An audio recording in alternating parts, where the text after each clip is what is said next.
The unyielding spirit, humanity's stand against the V prologue.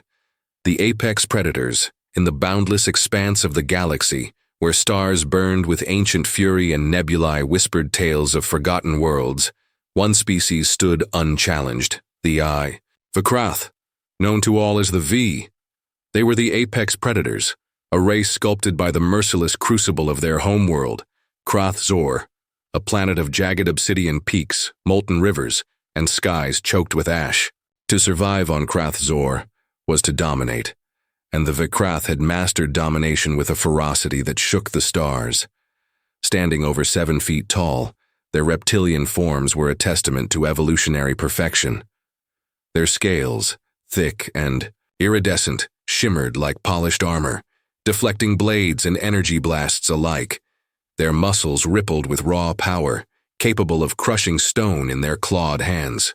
Their eyes, cold and amber, gleamed with a rapacious hunger, and their serrated teeth, visible even in repose, were a constant reminder of their carnivorous nature. The Vikrath were not merely a species, they were a force of nature, a galactic storm that left only ruin in its wake. Their society was built on a singular, unshakable principle: power. From the moment they hatched from their leathery eggs, Vikrath young were taught that they were the pinnacle of existence, destined to rule over all lesser beings. Compassion was a flaw, mercy a weakness, and the weak were meant to serve, or be erased. Warfare was not just a practice, it was a religion, a sacred rite that defined their identity. Every Vikrath warrior was trained from childhood in the art of combat, wielding weapons that could rend steel, and engaging in brutal duels that left only the strongest standing. The arenas of Krath-Zor were stained with the blood of the unworthy, and the victors were revered as gods. Their technology was as formidable as their ideology. Vikrath warships, vast and bristling with weaponry, were marvels of engineering, capable of reducing entire planets to ash in hours. Their soldiers carried energy weapons that vaporized enemies in seconds, protected by armor that defied all but the most catastrophic assaults. Their minds, sharpened by advanced AI algorithms, calculated and outmaneuvered with terrifying precision. The Vikrath were smarter, faster, stronger, an unstoppable force that conquered, destroyed, and ruled without hesitation. For millennia, the Vikrath carved a path of domination across the galaxy. Worlds fell before them, their skies darkened by the silhouettes of V-shaped vessels, each a harbinger of doom. Those who resisted were annihilated, their cultures erased from memory. Those who surrendered were enslaved, their spirits broken under the weight of Vikrath supremacy. The galaxy trembled at their name, and history recorded them as unrelenting. Gods of war. Their empire, the Vikrath dominion, spanned countless systems, its borders marked by the bones of vanquished foes. But after countless victories, the Vikrath grew restless. Their conquests, once thrilling, became routine. The thrill of crushing inferior species faded, replaced by a gnawing hunger for a new challenge, a foe worthy of their might. They scoured the galaxy, their sensors probing the void for a spark of resistance, a glimmer of defiance. And then, in a remote corner of the cosmos, they found it, a small blue planet orbiting a modest yellow star. They found Earth. Chapter 1. The fragile blue jewel Earth was an anomaly, a fragile jewel in the vastness of space. Its surface was a mosaic of oceans, forests, and deserts, teeming with life in all its chaotic diversity. Its inhabitants, a species called humans, were a paradox. They were capable of breathtaking creativity and unspeakable destruction, of profound compassion and bitter division. Their technology, while ingenious, was primitive compared to the Vikrath's. Their societies were fractured by borders, languages, and ideologies. Their history a tapestry of wars, triumphs, and tragedies. To the Vikrath, Earth was nothing more than another trophy, an easy conquest to add to their galactic dominion.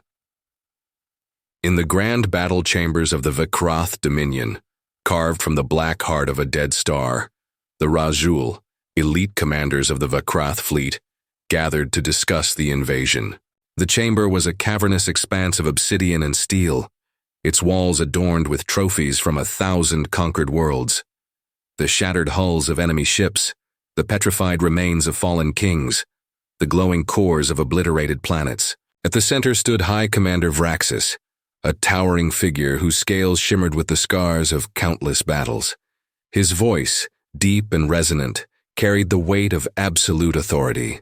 "Earth," Vraxis declared, his claws tracing the holographic projection of the blue planet. "A trivial world, inhabited by a species that squabbles over scraps. Their defenses are negligible, their resolve untested. This will be a routine operation, a mere footnote in our history." The Razul nodded in agreement, their expressions a mixture of disdain and boredom. To them, humanity was prey, no different from the countless species they had crushed before. Their warships, already mobilized, awaited only the command to descend. The invasion would be swift, the victory absolute. But among the gathered commanders, a single voice dared to dissent. Scholar Clythe, a rare Vikrath intellectual who studied the histories of conquered worlds, stepped forward. Her scales were duller than those of the warriors, her frame slighter, but her eyes burned with conviction. Unlike the Razul, who lived for battle, Clythe lived for knowledge, poring over ancient records and analyzing the patterns of fallen civilizations. She had seen something in humanity that others had overlooked. "High Commander," Clythe said, her voice steady despite the weight of the room's scrutiny, "I urge caution. Humanity is not like the others. Their history is one of survival against impossible odds, wars, famines, disasters. They endure where others falter. They adapt where others perish. Their disunity is deceptive.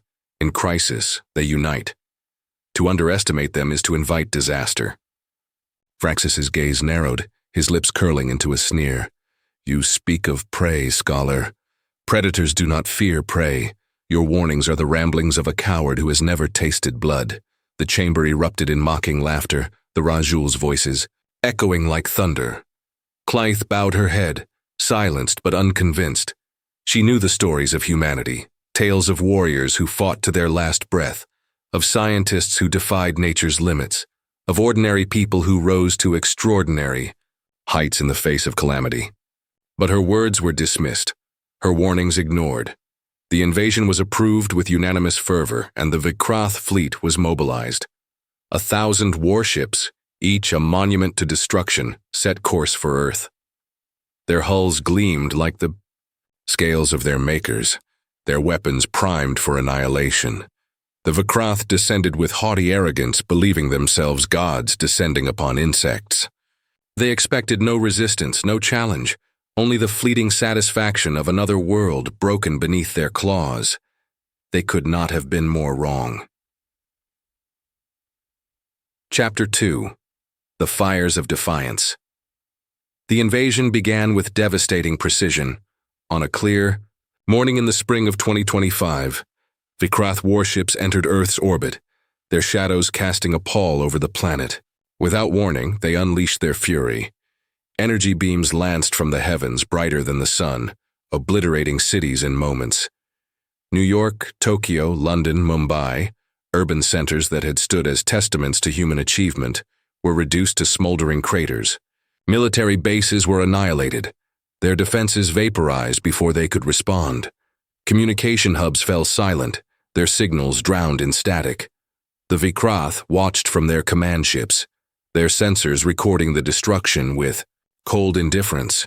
They expected panic, surrender, collapse, but humanity did not break. In the ruins of a small town in what was once rural America, a young woman named Elena Marquez emerged from the wreckage of her home. Her family was gone, her world shattered, but her eyes burned with a fire that refused to be extinguished. Elena was no soldier, no tactician, just a schoolteacher who had once dreamed of inspiring children. Now she clutched a scavenged rifle, her hands trembling but resolute. Around her others gathered, farmers, mechanics, students, all united by a singular purpose: to fight. They were not warriors by training, but they were warriors by necessity, driven by a primal instinct to protect their home. Across the globe, similar scenes unfolded. In the mountains of Afghanistan, grizzled veterans trained civilians in the art of ambush, their voices steady despite the chaos. In the jungles of Brazil, indigenous tribes used their knowledge of the terrain to outwit Vikrath patrols, striking from the shadows and vanishing into the green. In the shattered cities of Europe, resistance cells formed, communicating through makeshift networks of salvaged radios and encrypted signals. Humanity's response was not one of despair, but of defiance, a collective roar that echoed from every corner of the planet. The Vikrath, accustomed to crushing their enemies in open battle, were unprepared for this. Their sensors, designed to track armies and fleets, struggled to detect small mobile groups. Their overwhelming firepower was useless against an enemy that refused to stand and fight. Humans embraced guerrilla tactics, hit-and-run attacks, sabotage, misinformation. Mountains became fortresses, forests became traps, cities became mazes. The terrain itself became a weapon, wielded by a species that knew its home better than any invader could. In one early ambush, a Vikrath battalion was lured into the ruins of São Paulo, a city rigged with explosives by a resistance cell led by a former civil engineer named Carlos Mendes. The detonation collapsed entire blocks, trapping the invaders. In a kill zone, human snipers hidden in the rubble picked off the survivors with ruthless precision. The Vikrath, who had never known defeat, were stunned. Their armor, once impenetrable, was breached by improvised explosives. Their sensors, once infallible, were fooled by decoys. This was not prey. This was resistance. Elena, now part of a growing resistance network, found herself in the Appalachian Mountains, training under a grizzled ex-Marine named Sergeant John Harper. Harper was a man of few words, his face etched with the lines of a life spent in conflict. He taught Elena and her comrades how to move silently, how to set traps, how to turn the forest into a weapon. "The V think they're hunters," Harper said one night, his voice low as they huddled around a campfire. "But hunters can become the hunted. We're going to teach them that." Chapter 3. The turning tide weeks turned into months, and the Vikrath began to falter. Their losses, though small compared to their vast forces, were unprecedented. For the first time, doubt crept into the minds of their commanders. High Commander Vraxis, once unshakable, grew irritable, his orders tinged with desperation. The Rajul, who had mocked Scholar Clythe's warnings, now whispered of humanity's tenacity in hushed tones. The Vikrath had expected a swift victory, a planet broken in days. Instead, they found themselves mired in a war they could not understand. Humanity, meanwhile, grew stronger. Scientists like Dr. Li Wei, a Chinese physicist who had narrowly escaped the destruction of Beijing, worked tirelessly to reverse engineer Vikrath technology. In hidden bunkers beneath the Gobi Desert, Li and her team cracked the secrets of Vikrath energy weapons, adapting them for human use. Engineers built improvised defenses, turning scrap metal into fortifications that could withstand Vikrath assaults. Tacticians studied Vikrath strategies, exploiting their reliance on overwhelming force. Fake retreats lured Vikrath forces into traps. False intelligence sowed confusion. Coordinated strikes crippled supply lines.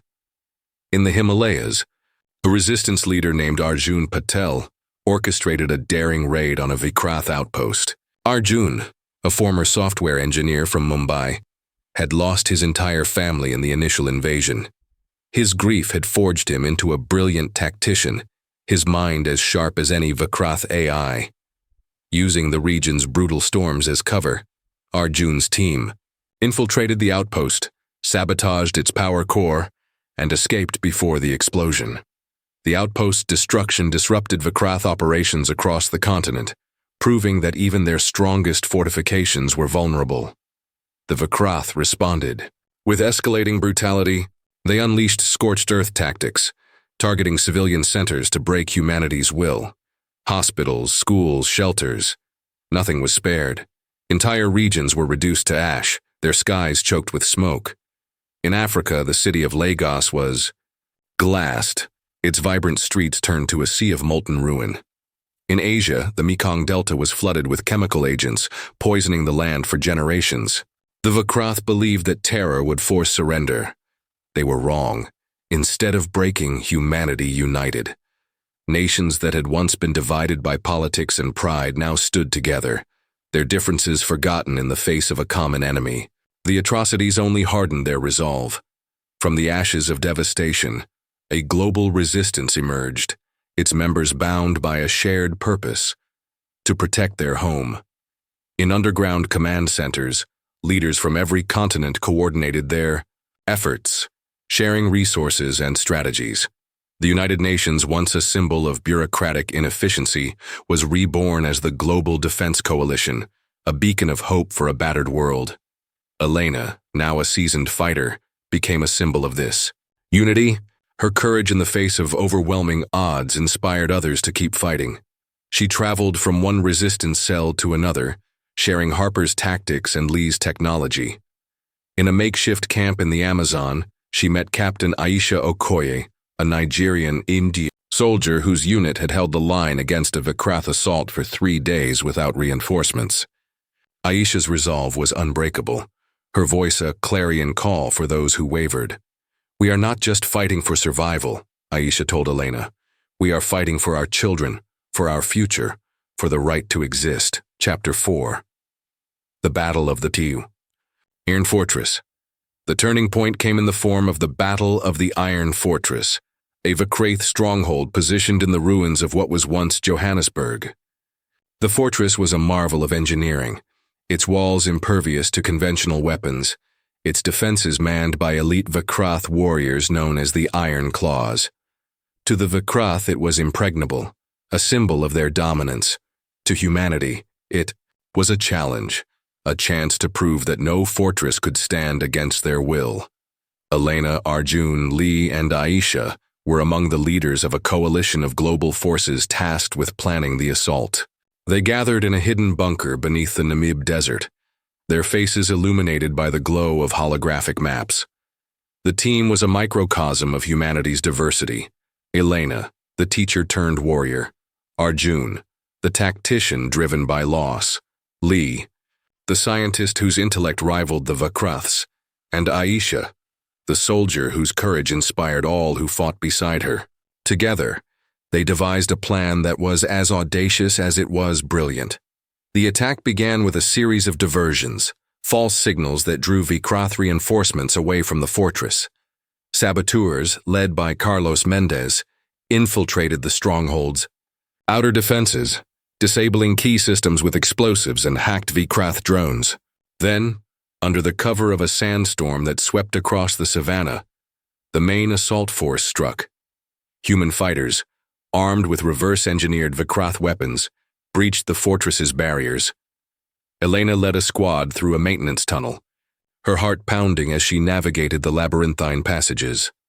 Arjun coordinated the assault from a mobile command unit, his voice calm but urgent as he relayed orders. Lee monitored the fortress's systems, countering Vikrath countermeasures. With her own hacks, Aisha led the frontal assault, her rifle blazing as she rallied her troops. The battle was brutal, a clash of steel and fire that left the fortress's halls stained with blood. The Iron Claws fought with terrifying skill, their energy blades cutting through human armor like paper. But humanity fought with a ferocity that stunned their enemies. Elena's squad held a critical choke point, repelling wave after wave of Vikrath reinforcements. Arjun's tactics outmaneuvered the fortress's AI, turning its own defenses against it.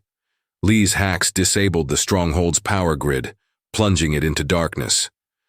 Aisha, wounded but unyielding, led a final charge that broke the Iron Claw's line. In the end, the fortress fell. Its walls crumbled, its defenders scattered, its core detonated in a blaze of light that could be seen from orbit. The destruction sent shockwaves through the Vikrath ranks. For the first time in their history, the Vikrath had been defeated in a way that could not be ignored.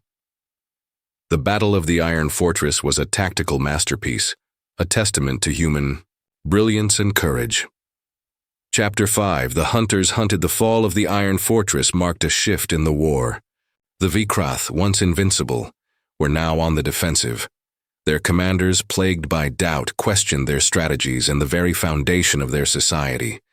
The inflexible directives that had guided them for millennia, obedience, discipline, dominance, began to crumble under the weight of human resistance. High Commander Vraxis, his authority fraying, issued increasingly erratic orders, demanding total annihilation at any cost. Humanity, meanwhile, pressed its advantage. Resistance. Cells launched coordinated attacks across the globe, targeting Vkraith outposts, supply lines, and command centers. In the Arctic, a team led by a Russian submariner named Dmitry Volkov sank a Vkrath dreadnought with a salvaged nuclear warhead.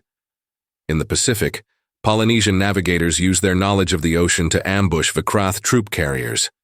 In the Middle East, Bedouin fighters turned the desert into a graveyard for Vkraith patrols.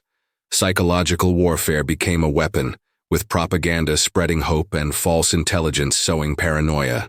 Resistance broadcasters, operating from hidden stations, beamed messages of defiance to every corner of the planet. "We are humanity," one broadcast declared, its words translated into 100 languages. "We will not bow. We will not break. We will fight until the stars themselves burn out." The Vkrath, unaccustomed to such tactics, were unnerved. Their commanders, once unified, splintered under the pressure. The invincible machine of conquest was stalling. In the Vkrath capital ship, High Commander Vraxis faced a mutiny.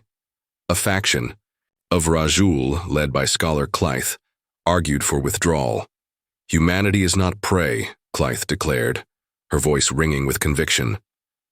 "They are a force we cannot conquer. To continue this war is to court our own destruction." Vraxis, enraged, executed Clythe for treason. Her body was cast into the void, a warning to any who dared question his authority. But her words lingered, a haunting question that echoed in the minds of the Vkrath. Are we losing this war? Chapter 6. The Unyielding Spirit. The war reached its climax in a final, desperate push by the Vkrath. They unleashed their most destructive weapons, glassing entire continents in a bid to break humanity's spirit. Australia became a wasteland, its outback scorched to glass. South America burned, its rainforests reduced to ash. The Vkrath targeted civilian centers, hoping to induce such terror that resistance would seem futile. But humanity, forged in hardship, refused to yield. In the ruins of a once great city, Elena Marquez stood atop a hill, her rifle raised in defiance. Around her, fighters from every corner of the globe rallied, their voices rising in a chorus of unity. The Vkrath fleet loomed in the sky, its warships casting a shadow over the battlefield. But for the first time, it was the Vkrath who felt fear. The final battle, known as the Stand of the Broken City, was a testament to humanity's unyielding spirit. Human forces, outnumbered and outgunned, fought with a ferocity that defied logic. Elena led a squad through the city's ruins, her tactics honed by months of guerrilla warfare. Arjun coordinated the global assault, his strategies outmaneuvering the Vkrath AI. Lee unleashed a virus that crippled the Vkrath fleet's navigation systems, sending their ships into disarray. Aisha, her wounds barely healed, fought at the forefront, her courage a beacon for all who followed. One by one, Vkrath warships fell, their wreckage raining down on the planet they had sought to conquer. The resistance used every weapon at their disposal: reverse-engineered energy cannons, improvised explosives, even captured Vkraith fighters. The battle raged for days, a crucible of fire and blood that tested the limits of human endurance. But humanity prevailed. In the end, the Vkrath fled, their fleet a shadow of its former glory. High Commander Vraxis, broken and defeated, transmitted a final message to his people. "We were wrong. Humanity is not prey. They are the fiercest enemy we have ever known." His ship, the last to leave Earth's orbit, was destroyed by a human missile, its wreckage burning up in the atmosphere like a falling star. Epilogue. A new dawn. The war left Earth scarred but unbroken. Cities lay in ruins. Millions had perished. But humanity endured. From the ashes, they began to rebuild, not as a divided species, but as a united one. The lessons of the war, resilience, unity, hope, became the foundation of a new era. The Global Defense Coalition, born in the crucible of conflict, became a governing body dedicated to peace and progress. Scientists like Li Wei developed new technologies, blending human ingenuity with Vikrath advancements. Warriors like Aisha Okoye trained a new generation, ensuring that humanity would never again be caught unprepared. Elena Marquez, now a global icon, stood before a gathering of survivors in the rebuilt city of New Alexandria, a symbol of humanity's rebirth. "We faced the abyss," she said, her voice steady, "and we did not blink. This is our strength, this is our legacy. We are humanity, and we will never be broken." In the galaxy beyond, the Vikrath retreated to their homeworld, their empire fractured, their myth of invincibility shattered. They spoke of Earth in hushed tones, a warning to future generations. Beware the humans, for they are not prey. They are the unyielding spirit that will never be broken. And so the blue jewel of Earth shone brighter than ever, a beacon of hope in a galaxy forever changed. Its people, once divided, now stood as one, their eyes fixed on the stars, ready to face whatever challenges lay ahead. For they were humanity, and their spirit was unbreakable.